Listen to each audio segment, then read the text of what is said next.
এখন তো আপনারা বৈষম্য শুনছেন আপনারা, তখনই আমরা বৈষম্য শুনেছি যে পাকিস্তান পূর্ব পাকিস্তানের মানুষের উপর বৈষম্য চাপিয়ে দিচ্ছে, তাদেরকে চাকরি দেওয়া হয় না ঠিক মতো, তাদের বরাদ্দ দেওয়া হয় না, উন্নতি হয় না। এগুলোর বিরুদ্ধে আন্দোলন শুরু হবে আগে। এটা 52 সালের ভাষা আন্দোলনের পরে সমস্ত রাজনৈতিক দলগুলো মিলে এখানে আপনার কম্বাইন্ড অপোজিশন একটা যুক্ত ফ্রন্ট তৈরি করল। সেই যুক্ত ফ্রন্টের নেতা ছিলেন বড় আব্দুল হামিদকে ভাষণে, সরওয়ার্দী সাহেব ছিলেন, একে ফজলত সাহেব ছিলেন, শেখ মুজিবুর রহমান সাহেব ছিলেন ওই যুক্ত ফ্রন্ট। এই যুক্ত ফ্রন্ট 54 সালে এই পূর্ব পাকিস্তানের সমস্ত আসনগুলো পেয়ে গেল কয়েকটা মন্ত্রী। আর দেখেন, রাজনীতি যদি ভুল হয়, যে পাকিস্তানের জন্য এই দেশের মানুষের লড়াই করেছে 46-এ, যে পাকিস্তান মুসলিম লীগ ছিল একটা অসীমবাদী অবিসম্বাদী একটা রাজনৈতিক দল, সেই রাজনৈতিক দলের ভরাডুবি হলো ভুল রাজনীতি করার কারণে এই বাংলাদেশ। যেমন এখন একটা পরিবর্তন এসছে, এই পরিবর্তনটাকে বুঝতে হবে যে ছেলেরা কি বলছে। আমাদের মধ্যে অনেকে আছে, বিশেষ করে বিএনপির মধ্যে, ছেলেরা সব আন্দোলন একাই করেছে, এটা মানতে রাজি না, তাই না?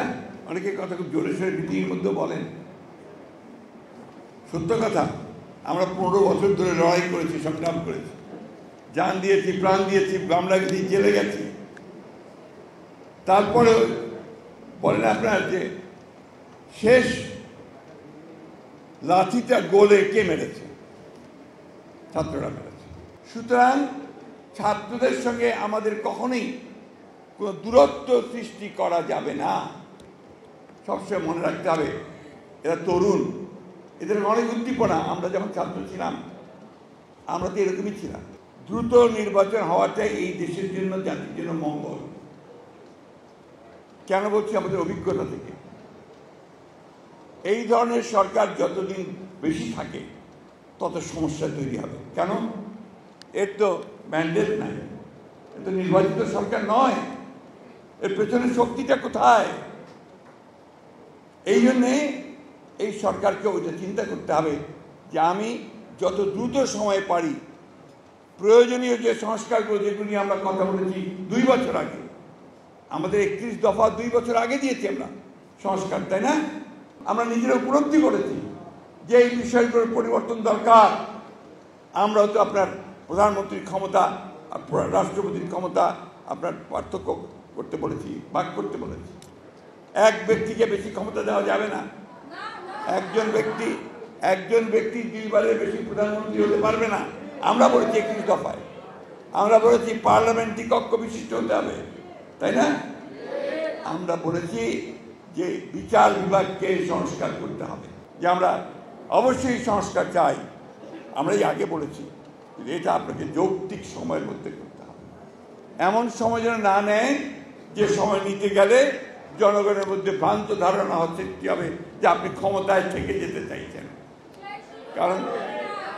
কারণ সেই সমস্ত অভিজ্ঞতা আমাদের আছে।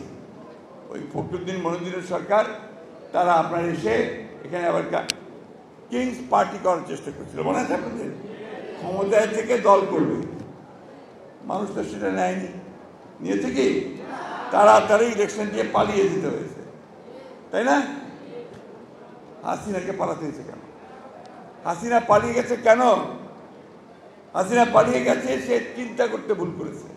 আমরা বারবার বলেছি, দেয়ালের লিখন পড়েন, মানুষের চোখের ভাষা বোঝেন। মানুষ এখন আপনাদের আর চায় না। আপনারা দেশটাকে ধ্বংস করেছেন, আমাদের কথা তারা শুনে না, শুনে উল্টো নির্বাচন ব্যবস্থা ধ্বংস করেছে, ছাত্রদের গুলি করে হত্যা করেছে এবং শেষ পর্যন্ত পালিয়ে গেছে।